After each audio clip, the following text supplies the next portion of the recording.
का युवा क्लासेस के यूट्यूब चैनल पर। आज हम लोग क्लास 10th के ज्योग्राफी संसाधनों उपयोग के जो क्वेश्चन हैं, बहुत इंपोर्टेंट क्वेश्चन जो एग्जाम में कई बार पूछे गए हैं, उसको आज हम लोग सॉल्व हल करेंगे। तो देखेंगे क्वेश्चन आंसर क्या होगा, उसको बेहतरीन तरीके से समझने का प्रयास करेंगे। अगर आपको कोई भी परेशानी हो तो कमेंट बॉक्स में आप जरूर उस परेशानी को बताएं, हम उसे सॉल्व करने का पूरा हल पूरा प्रयास करेंगे। ठीक है, आइए शुरू करते हैं हम लोग अपने चैप्टर को।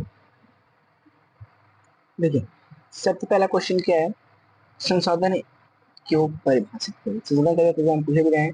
ठीक है, मानव के लिए उपयोगी सभी जीव, वस्तु एवं पदार्थ जो पर्यावरण में पाए जाते हैं तथा मानवीय आवश्यकताओं को पूरा करने में समर्थ हो, संसाधन कहलाता है।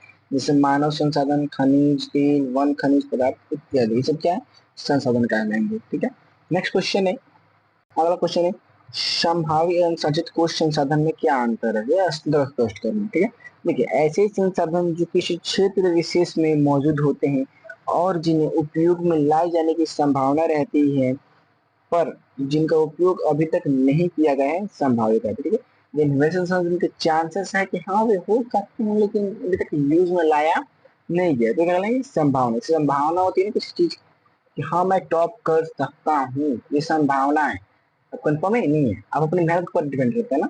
तो किसी बात की संभावना जब होती है तो संभाव्य कहते हैं। ठीक है, जैसे पवन ऊर्जा तो सौर ऊर्जा आदि। जबकि संचित कोश संसाधन संसाधन भंडार का ही हिस्सा है, जिसे जिन्हें उपलब्ध तकनीकी ज्ञान की सहायता से प्रयोग में लाया जा सकता है, परंतु इनका उपयोग अभी भी आरंभ नहीं हुआ है। इनका उपयोग भविष्य में आवश्यकता पूर्ति के लिए किया जा सकता है, बांधों में जल, वन इत्यादि। ठीक है, अगला क्वेश्चन देखते हैं। अगला क्वेश्चन क्या है,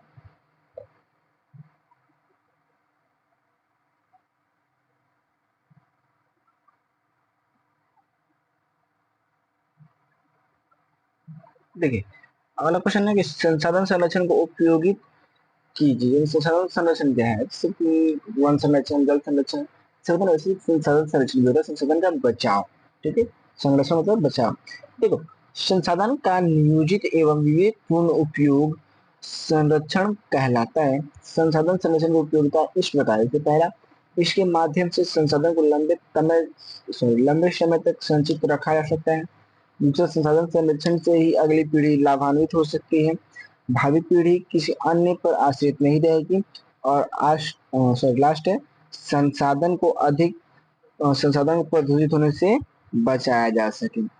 ठीक है, अब देखते हैं हम लोग नेक्स्ट क्वेश्चन क्या है। अगला क्वेश्चन है, संसाधन निर्माण में तकनीक की क्या भूमिका है, स्पष्ट करें। देखिए, तकनीक के माध्यम से हम संसाधन की उपयोगिता एवं मूल्य में वृद्धि कर सकते हैं। तकनीक के मदद से ही लौह खनिज कारखानों तक पहुंचते हैं और स्टील में बदले जाते हैं। तकनीक की मदद से ही संसाधन मानवीय उपयोग के लिए योग्य बनते हैं। ठीक है, अगर संसाधन निर्माण की तकनीक नहीं रहेगी ना तो कोई भी वस्तु किसी काम की रह नहीं जाएगी। ठीक है, अब देखिए अगला क्वेश्चन क्या है हम लोग का। Our next question is, संसाधन के विकास में सतत विकास की अवधारणा की व्याख्या करना। ठीक है, क्वेश्चन तो लॉन्ग है।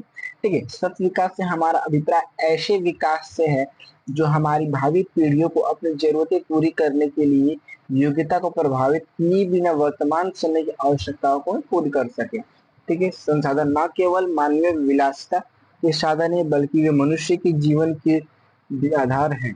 संसाधन प्रकृति द्वारा जीव जगत के लाभ लिए दिया गया अमूल्य उपहार है, लेकिन कुछ लोगों द्वारा प्राकृतिक प्रदत्त संसाधनों को संसाधनों को निर्ममता पूर्वक दोहन किया गया है। इसमें कुछ ही लोग नहीं, लगभग सभी विकसित देश शामिल हैं।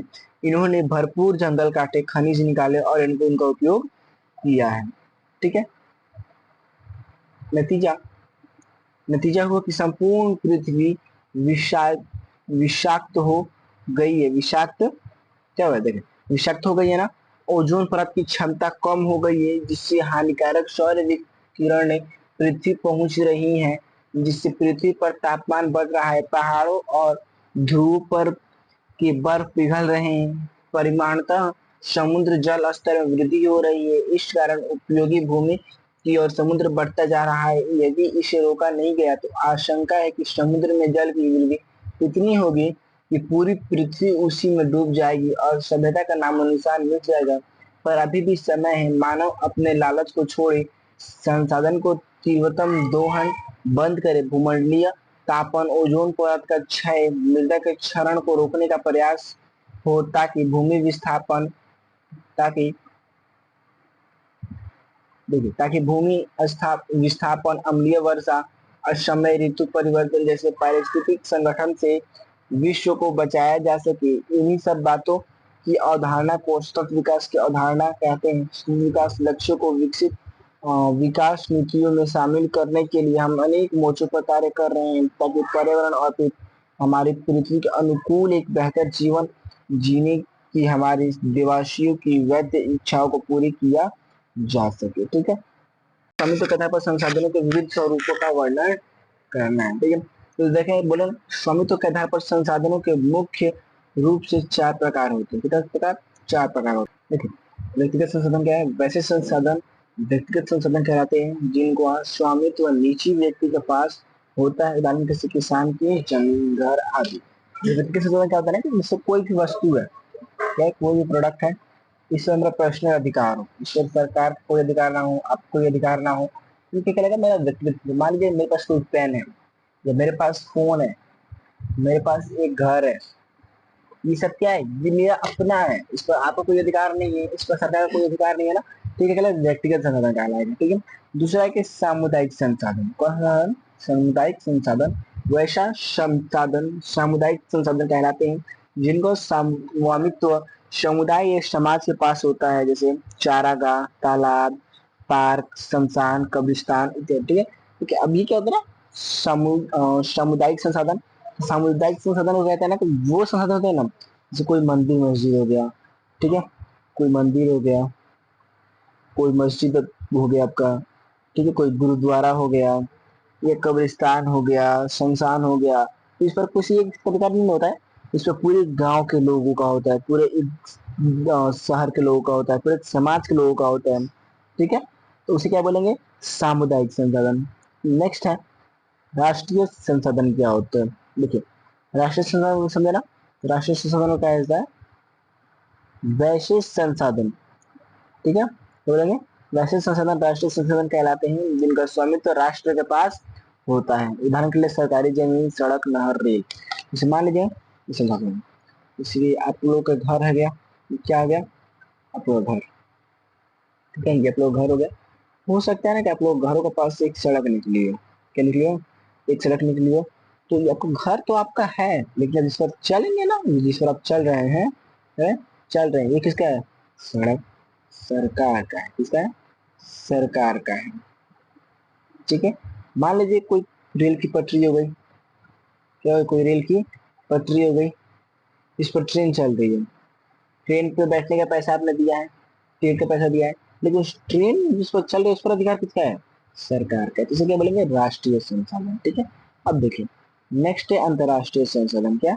अंतरराष्ट्रीय संसाधन। अंतरराष्ट्रीय संसाधन क्या होता है कि वैसे संसाधन अंतरराष्ट्रीय संसाधन क्या होता है ना, जिन पर नियंत्रण अंतरराष्ट्रीय संस्थाओं द्वारा किया जाता है।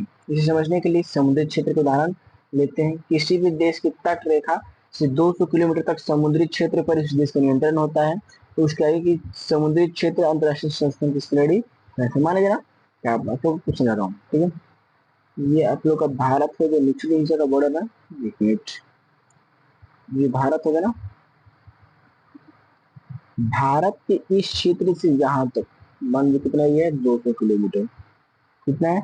200 किलोमीटर। तो इस पूरे एरिया क्या बोलेंगे हम लोग? भारत का राष्ट्रीय क्षेत्र बोलेंगे। लेकिन 200 के बाद ये जो एरिया हो रहा है ना, इसमें भारत अपना पर्सनल कोई अधिकार नहीं दिखा सकता। इस पर सभी देशों का अधिकार आ जाएगा, जितने भी देश है ना, सबका अधिकार इसमें आ सकता है। लेकिन इन 200 किलोमीटर क्षेत्रों में ना किसी का भी अधिकार नहीं, किसको? भारत को छोड़कर। ठीक है, तो यहाँ पर ये चैप्टर समाप्त होता है। अब हम मिलते हैं अगले वीडियो में, जिसमें हम लोग ज्योग्राफी चैप्टर 1 की जल संसाधन के बारे में अध्ययन करेंगे लोग, सॉरी भूमि संसाधन के माध्यम करेंगे। तो हमसे पढ़िए और अपने दोस्तों को हमसे जुड़ने के लिए जरूर प्लस करें, जरूर उनको मोटिवेट करके हमसे जुड़े और हमसे पढ़े।